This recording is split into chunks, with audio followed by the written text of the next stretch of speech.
we have an eminent speaker, so I won't spend much word in introducing the speaker. We have Professor Dr. Dhana Ratna Shakya to present about the telepsychiatry experiences at BPKIHS. Dr. Shakya is head of the department of the psychiatry department in BPKIHS. And we all know he is a very avid writer as well as an avid scientist doing a lot of researches and publications. So over to you, Dr. Dhana. Thank you, sir. Okay, so welcome, namaste to all of you, and thanks to the organizer, Dr. Nirmal, and all the team for this forum. So, I hope this is relevant to the current theme. That's why I chose this paper, which is actually published quite long back. So this presentation is actually been published already in 2020. So some of the reflections and observations heavily based on these publications of ours. The nature of this COVID virus, right? Actually led to the rapid worldwide spread, morbidity and mortality. And subsequent circumstances actually globally are a very comprehensive approach to the balance of the protection of health, both COVID-related and others, and prevention of the economic and social disruption, along with the protection of the human rights. And we learn many general information and also the specific lessons, specific to the particular countries and the regions. And then the need was that we need to break the chain, fix the chain through SMS, IPC. So that was the very standard acronym name.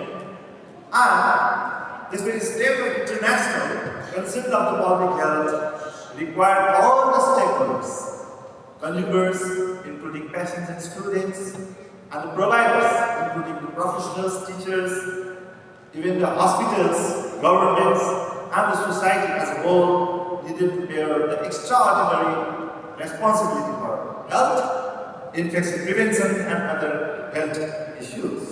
And there was a need. There was a need of the novelty, urgency, and the responsibility in the health service setting, as well as in the academic setting. So, we actually needed to revise and update on many things and to replace ineffective many things with the very effective ones so that we can address the individual client's need, and also we can pay due respect to the human rights. And so that was the preference then. And so, actually, this very pandemic scenario compared various two strategies. And so again here, not only in the service but also in the research and academia, we require different models, and one among them is the helpline, so telephone consultation, and the telemedicine, including telepsychiatry. So wherever possible, and wherever available and useful and effective. So today also many presentations there in this very line. So we need to use this very latest technology in all of the service and also in the academic and the research. So actually this is that time I wrote, and then today also we are in the same line, and this will welcome in many of the respects. So in context of Nepal, there's telepsychiatry. And also in the BPKIHS, actually considering our needs, like we have the complexity and diversity in the geography. So online consultation and the communication, that is telemedicine, was viable matter in Nepal.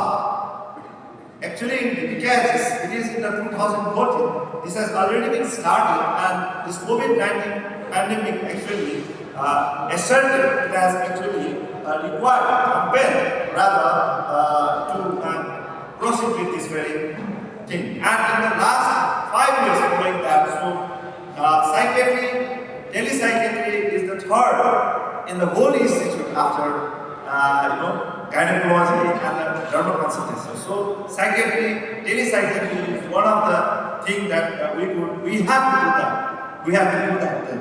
So yeah, quickly in that pandemic time, we have started with the telephone consultations, and swiftly we have to start with this telepsychiatry along with the other specialties also. So we utilize the very many virtual platforms, and actually both for the service and for the academics, we utilize that. Then, basically, I would like to present you the account made in the telepsychiatry services.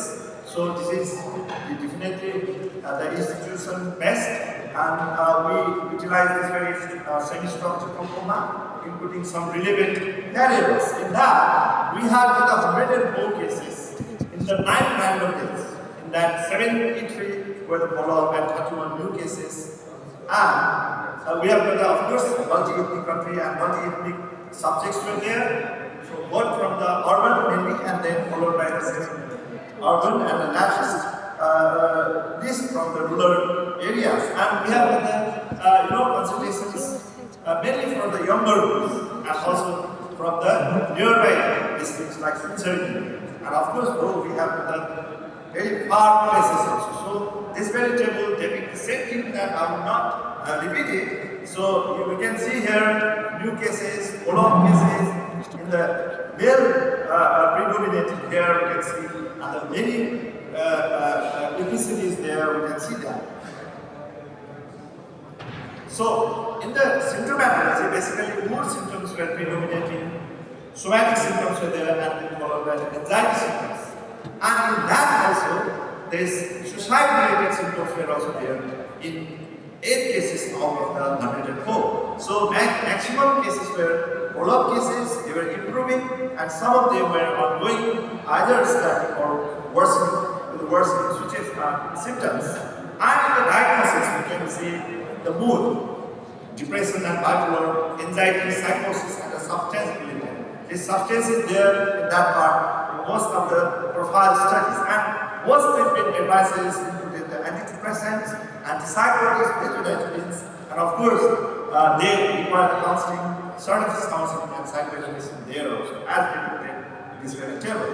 So, we are talking about lots about the MS gap in Nepal. So, we have lots of MS gap because of various reasons, and actually the present state is the path in the satisfaction.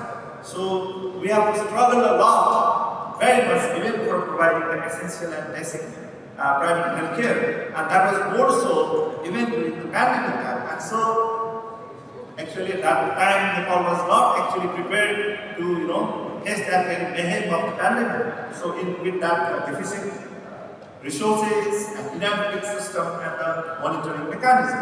So that's why, if we look into our finding where there were the new cases, emerging cases, and old cases with the various health issues, not only the COVID, but also if we have the mental, neurological, and substance-related health issues also, that we have to keep in mind.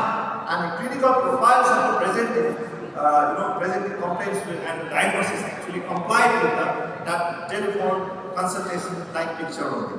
So, as we must have realized that then most of the cases were reacting to substance problems related to stress and stress-related disorders and the mind. So, but the magnitude and the burden of the COVID was overwhelming. Other health issues were less addressed somehow and sidelined during the pandemic.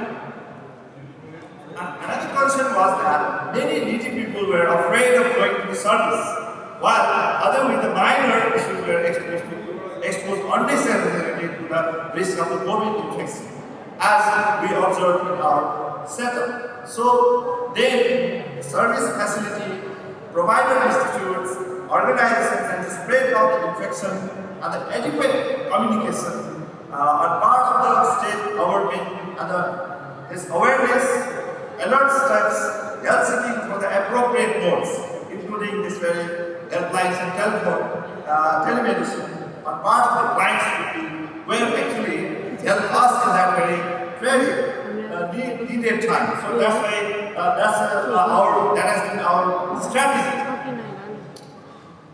So once again, to conclude, as I reflection then, as I said, it has already been published that time. So my insight and the reflection was that these very noble strategies, including telepsychiatry, was was talked of, discussed, and also protocols were also developed. Isn't that? That the Nepal Medical Council developed for this whole telemedicine, and even protocol was guidelines developed by our nearby country, for example, Indian Society of the Psychiatry. So this very short, brief, but very humble kind of observation, replicating that telepsychiatry is a viable method of delivering the service, not only the pandemic, as we were talking today also as a theme. So it's even relevant today also. So it should be extended, promoted in all the ways possible. And so we have with our Dr. Ravi here as a band president and our seniors also. So I request that we should join together, and also we should also develop a sort of the protocol of the band, whatever we say, so that our practice will be complemented with all sorts of these kind of technologies and modes. Of course, we have to starting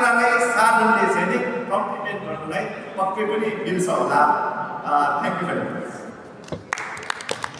Thank you very much, Professor Dhana Ratna Shakya, on time presentations, precise presentations, and sharing your experience. Telepsychiatry service in BPKIHS.